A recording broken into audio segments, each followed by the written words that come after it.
أيا طالب العلم قم لا تنم فإن الزمان انقضى وانصرم فكن ما حييت ضنينا به فظنك بالوقت عين الكرم. Kind of just slip under and not really force yourself. يعني I don't say that there's a kulliyah that's better than others generally, but there are some that are more difficult than others, which forces a student to do more. And from them, obviously, Hadith and Quran. Hadith and Quran, right? Without a shadow of a doubt. Yani, they are the Quran is on another level because you have to be on a certain level to even get in, right? Yeah, exactly. And so that is just it's on its own thing. And then the Hadith is because it's an ongoing 4-year grueling experience. It's known يعني, that the students of Kulliyat al-Hadith they have to go through a little bit more because they have an extra burden on them, which is the hifz of the Hadith. I honestly think it brings out more in a student. Allahu Alam. Okay, so now you just basically said something that's going to lead me into the next question is, what do you actually study in Kulliyat Hadith? Just give me like a summary. Obviously not every single subject, but just generally summary. What's the main things that you lot go through? I should say us, but yeah. So look, we were on the old muqarrar, we were on the old syllabus, and now there is a new syllabus, so there is a little bit of a slight variance, but the general gist is you go through ulum al-hadith, so you go through mustalah initially, and then you'll go through rijal, the studying the transmitters and the actual narrators of hadith, and then you'll go into how to sort out the narrators, jarh wa ta'dil, and go through basically the narrations, and then kind of, overview of how to basically come to a natija of a result of whether a hadith is sahih, da'if, and the different aqsam of each one, right? So it's an in-depth study of that. That's the core of it. That's what specializes it from anything else. And then the second specialty is the fiqh of the hadith. So going through, what I was going through earlier is we're going through Kitab al-Muharrar, going through that, and then the fiqh of these ahadith. So the fiqh by the dalil, and going through the different fiqhi positions held by the scholars throughout throughout time that we have these things. So that's the second main principle, and that's a main essential part of memorizing these hadith, which is the basis of fiqh in essence. And then so memorizing them, and then knowing the fiqhi positions and the fiqhi masail that come under it in some detail. And then the third part of the kulliyah is the same as every other kulliyah. So you go through aqidah, you go through tafsir, so 4 semesters of aqidah, going through kitab al-tawheed in 2 semesters, then going through taqrib tadmuriyah, Hamawiyya, like Shaykh Ibn Uthaymeen rahmatullah alayhi's books on Aqidah, the talkhisat of Kutub Shaykh al-Islam Ibn Taymiyyah, of the books of Ibn Taymiyyah. That's one of the brothers has to give me back. Jazakallah khair. Akhi, I'm talking about you. You know who I'm talking about, Akhi. And then we go through in the 4th semester of Aqidah, we go through the masail of the Akhirah, so and Nihayat al-Alam, and Qadr, and a few other parts as well. And then Tafsir, Usul al-Da'wah, Usul al-Fiqh, 1 semester, which we had to memorize al-Usul fi ilm al-Usul of Shaykh Ibn Uthaymeen, which is very basic, but it's something that we had to do. We had a Seerah. We had 1 semester of Seerah, which wasn't enough, to be honest. It would have been awesome if we had more. And we had fara'id, so inheritance, basic inheritance that we had to do, and then fiqh, going through chapters of Bidayat al-Mujtahid over 4 semesters, some odd semesters, and I think that was pretty much as an overview. That's what Kulliyat al-Hadith has to go through. Yeah, you've basically covered everything. Farhan, bro, I just wanted to ask you something just quickly. I'm not sure how busy you are after, like within 10-15 minutes because Salah's just gone off now. أهلاً وسهلاً. Is it possible to call you back in 10 minutes? Just cut it like now and then call you back in Easy. 10 minutes. Easy. Jazakallah khair, bro. وياك. There is other things that I want to get into. But let me just quickly go for Salah and then come back here. Easy. بسم الله. بسم الله.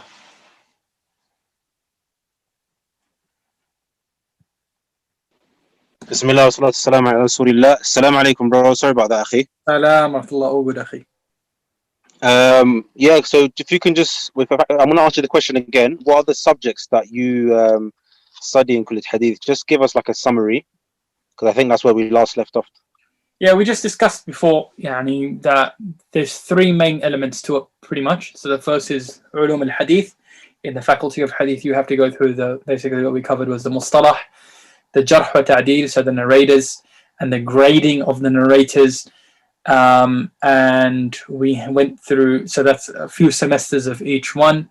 And then basically coming into how to define whether something is sahih or da'if when you go through the takhrij. That's another subject. And then the second subject that we go through was the subject of muharrar, of hadith. And so basically it's a book similar to Bulugh al-Maram.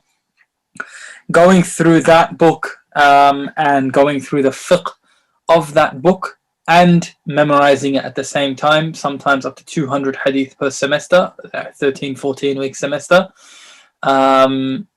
So that's the second part of it.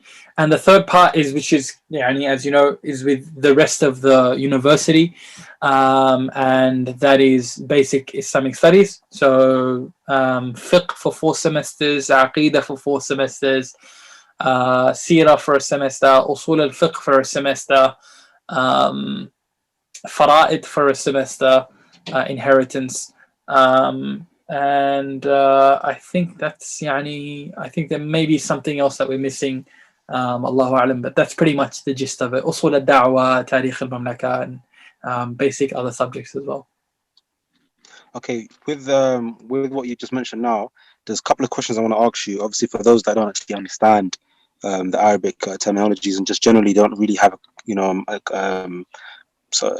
can I say, like an understanding of what hadith really is. It's basically like a science in itself, isn't it?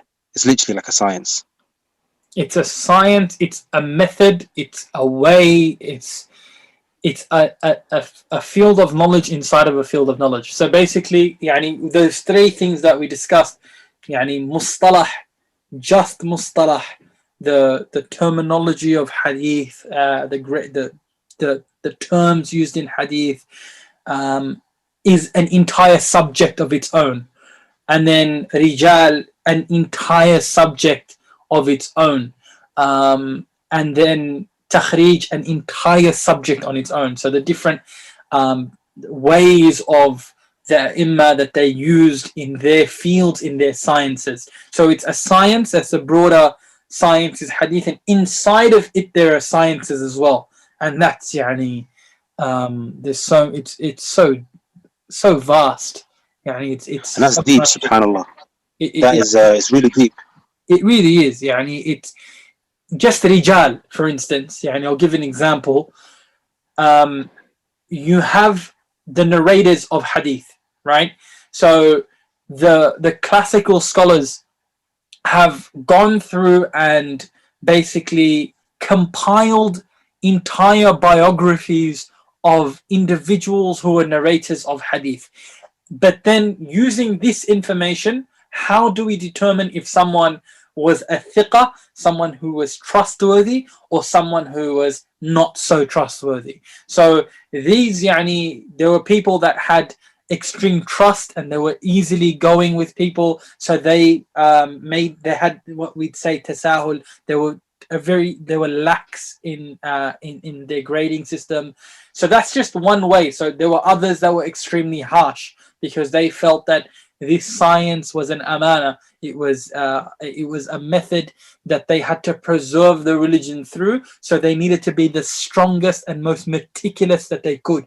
So any mistake they went on it hard. So you have people that were closed as, so we had tasahul, now we have tashaddud. So extremely meticulous, and not just meticulous, like not so easygoing in their grading as well. So that's just one side. And then imagine doing this for tens and tens of imma of the past, who were people who went through the categories and went through the different narrators, and it's just an ocean, akhi. It's an ocean after an ocean after an ocean.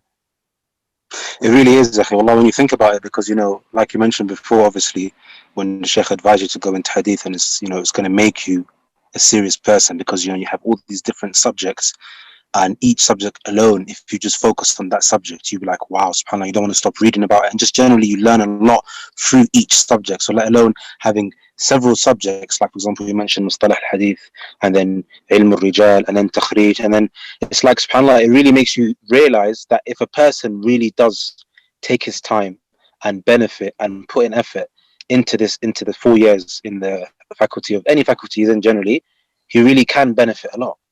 I can only speak for Hadith, akhi. Yani 100%. And again, like similar to how he said with the university, with the Arabic Institute, with the Kulliyah, it's the same thing, because you're only going from 8 to 1. Yeah. Right. So you still have from, say, you have your nap, and then from 3 onwards. So then it's managing everything else with it as well. So it's harder in that sense, because of the Arabic Institute. You don't know Arabic, so you can't really go to too much. But with the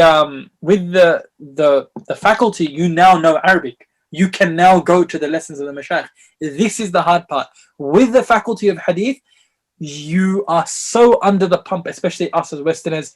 We don't have that head start, say, that some other people may have. The learning curve is very high. There is a lot to learn, so that you can start flourishing and be on, you know, the top 5 students, top 10 students. There is a lot of effort that needs to go in, and that comes at a cost of not being able to go to many classes, and that's unfortunate. But I think the overall cost, if you weigh up the cost of it, it balances out, and you benefit more at the end, inshallah, because you're able to access the scholars of the past as well as the present. Yeah. And I think that's really, really important. Allahu Alam. No, I definitely agree with you. Farhan, with this, like, there's one kind of, obviously, you know, you mentioned the main ones, you kind of went into Mustalah al-Hadith. With a subject that we covered, for example, Takhrij and Jarh wa Ta'deel and Ruwat al-Hadith, what's the overall, like, I just want you to give us like a summary of what you cover in these, because obviously the viewers, when they obviously reached out to me, they asked me, they want to know about Hadith. A lot of them don't know these main 4 like books that I mentioned that we go through. So let's start with let's start with Ruwat al-Hadith. So basically, it's Ruwat al-Hadith. Basically, what we covered is, how do you find a narrator, right? Okay. So if someone is Abu Abdullah, it's like there is 1,000 of them, right? How do you find it? This Abu Abdullah. Do you get what I mean? So it's how to distinguish narrators from others, how to find narrators. It's the entire the chain of narrations, how to decipher the code that it is narrators, and basically the gist of it is how to be able to find a narrator in the link, and how to determine that this is the one that's is what's needed in this isnad, in this chain. Okay, that's clear. And then afterwards, obviously we carry on with Mustalah Hadith as well. And there's also, before I get onto Jarh wa Ta'deel and the other one, Takhrij, we also go through the 6 main books, Yes. authentic books, Bukhari, Muslim, Dawood, Nisa'i, and Ibn Majah. So what do we actually cover when we're going through? What's the, like, obviously, that's this specific thing that we take, Kutub Sunnah, Kutub Sitta, that we do, the 6 books, it obviously makes us different to each and every, to all the other kulliyat. So what exactly, if you can just kind of give us like a summary. So with the Kutub Sunnah subject, so we have every semester, from semester 3, Yeah. we basically take 150 to 200 hadith in each separate book. So semester 1, say, of the 6 semesters that we do this, is Bukhari. So in this was the beginning of Wahi. It's the early part of Sahih al-Bukhari. Then you jump into Fada'il of Madinah, and then you jump into a whole bunch of things. So you understand how to be able to read Sahih al-Bukhari. So you understand how he wrote the book, how he was able to, like, what to look for in the chapter headings, how did he do his tartib, how did he, the overview of how he presented this book. It's a key so that you may enter the book later on by yourself or with the mashayikh, whichever you have to do. It gives you the key, and that just pretty much follows on with the rest of the 6 books.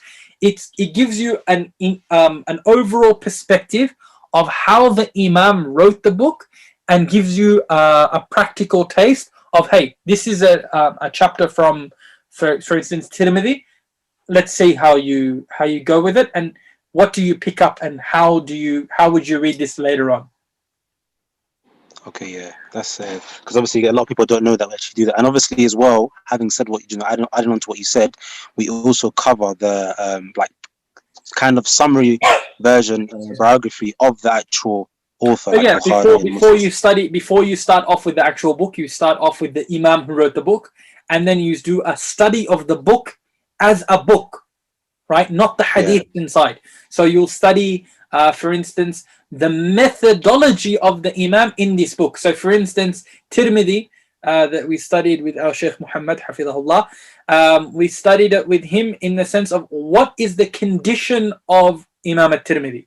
So did he want to only meet strict conditions like Imam al-Bukhari, or did he just mean it as, did he just give the ahadith as a book of fiqh in that sense, and what did the fuqaha use as their istidlal, or their making their positions in fiqh? These are the types of studies that you do on the actual Imam and the actual book before you even start and open the book, and that goes on for like 2-3 weeks. And then you go in depth of applying what you studied in the book, right, of the manhaj of the book, while reading the book. So for instance, if we see a hadith that isn't sahih in Tirmidhi, how do you respond to that? How do you say, but wait, some people call it sahih at-Tirmidhi, right? It's like, no, but that's one, incorrect to call it sahih at-Tirmidhi, because he did not you could call it in most of the ahadith is sahih, and that some of the ai use that way of classifying it sahih at-Tirmidhi.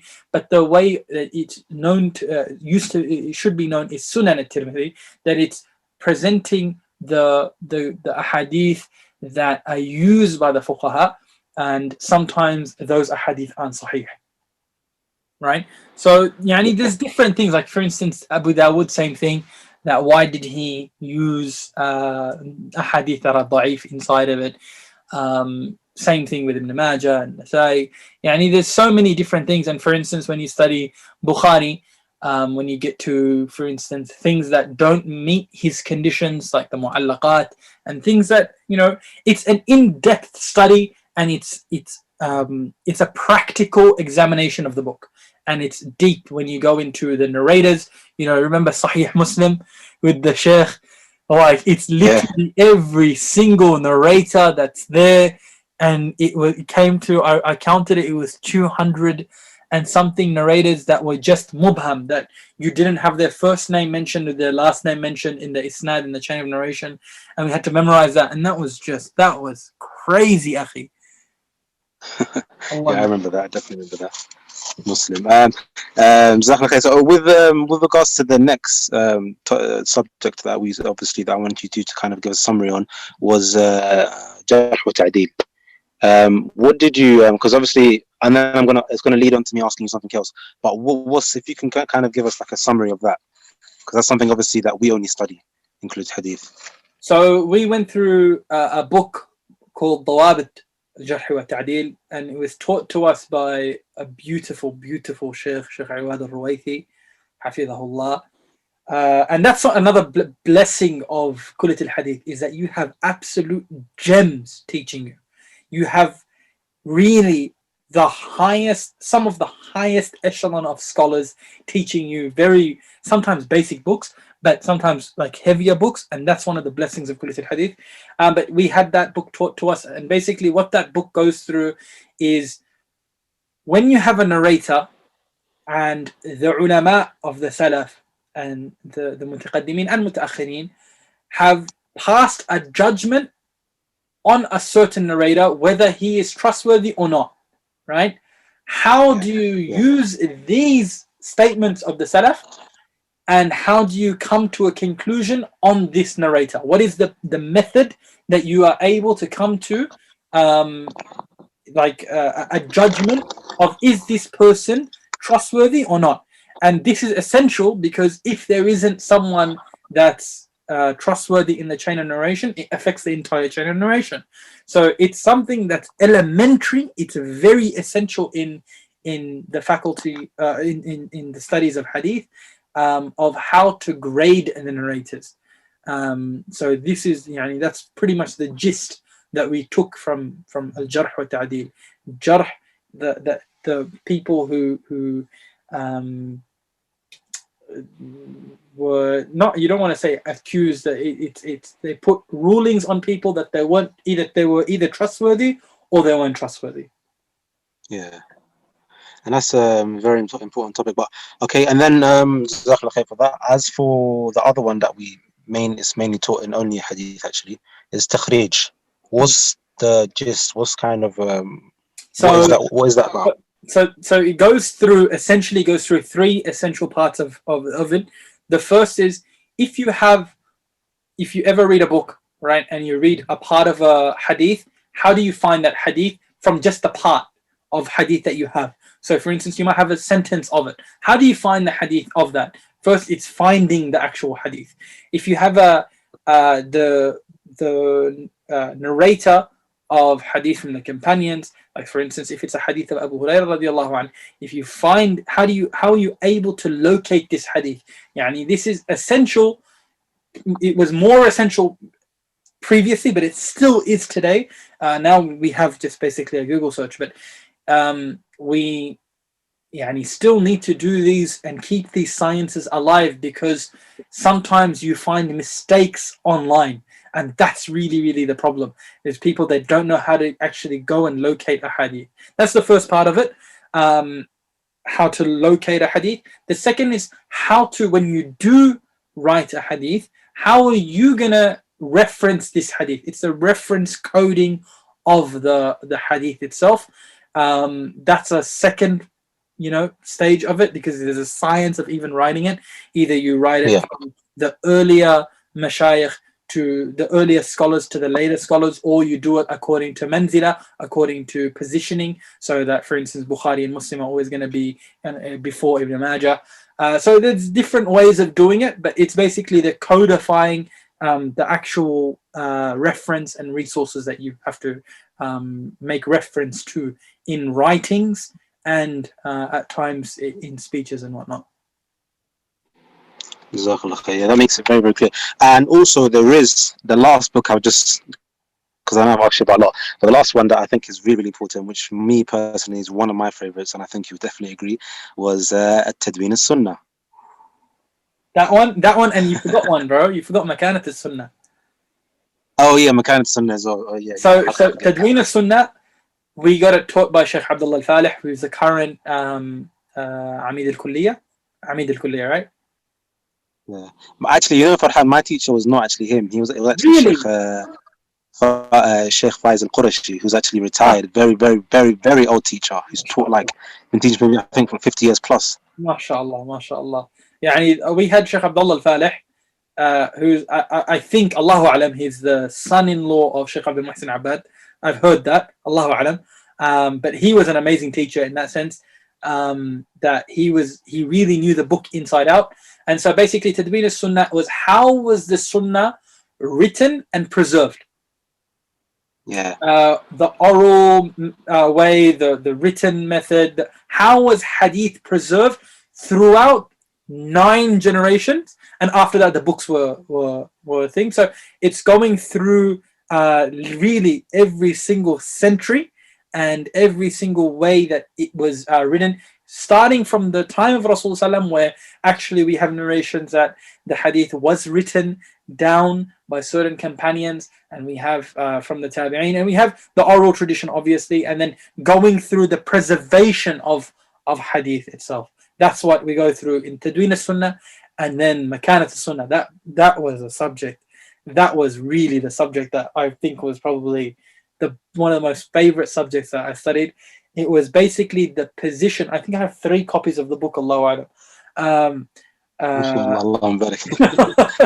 That one is basically, what is the essence of the Sunnah, one, and the authority of the Sunnah. What is the authority? Why do we follow the Sunnah? And its position in legislation. It's the position in the life of a Muslim, and the life of an Imam, and for you get the gist, inshallah. But it was a motivational thing to love Rasulullah sallallahu alaihi wasallam, and to make sure that the qawl of Rasulullah, the speech of Rasulullah, and the action of Rasulullah sallallahu alaihi wasallam is always to be brought forward before anyone else's. And it's just a beautiful subject. That was a really good book. I think that's what it is, Farhan, what you said, in terms of it makes you really realize how important the Hadith and the Sunnah is, and it makes you love Rasulullah more, because obviously you get a lot of those that reject the Hadith and stuff. So when I was in that, I remember myself, I think we're in the same class, when the teacher was teaching us, it's like it really shows you wow, this is a very important subject that we did it G you up, Abdullah? Huh? Did it G you up? Did it give you hamas? Every time you left that class, you were just excited to leave that class? You were just, whoa, I can't wait to do the next class of that. And I don't know if your teacher gave us. I think that our teacher. Our teacher gave us. He gave us. Every week was a different bath, right? But did you guys have the same teacher? Yeah. Every week you had a different essay. Yeah, you have to do that. Some of these maraji', bro, were unbelievable, right? So you had Miftah al-Jannah for Imam al-Suyuti, and that's actually been translated by Darus Sunnah. You could actually, it's called The Key to Paradise in English.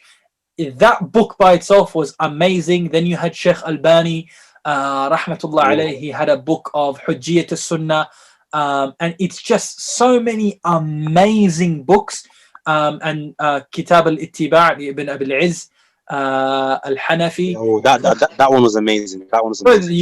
And every week he just came with just another book, and it was just whoa, this is amazing. That class was amazing, bro.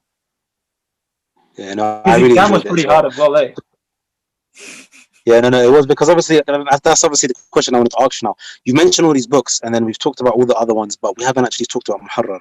And so when you give us a little summary, the question that I want you to kind of answer, if you can, Jazakallah khair, Farhan, is how did you kind of manage and kind of balance out all of these other subjects, along with memorizing 150 ahadith, or sometimes 200 plus, and also Quran, and just, this whole kind of you've got at least 8 subjects each semester, and one semester is 3-4 months.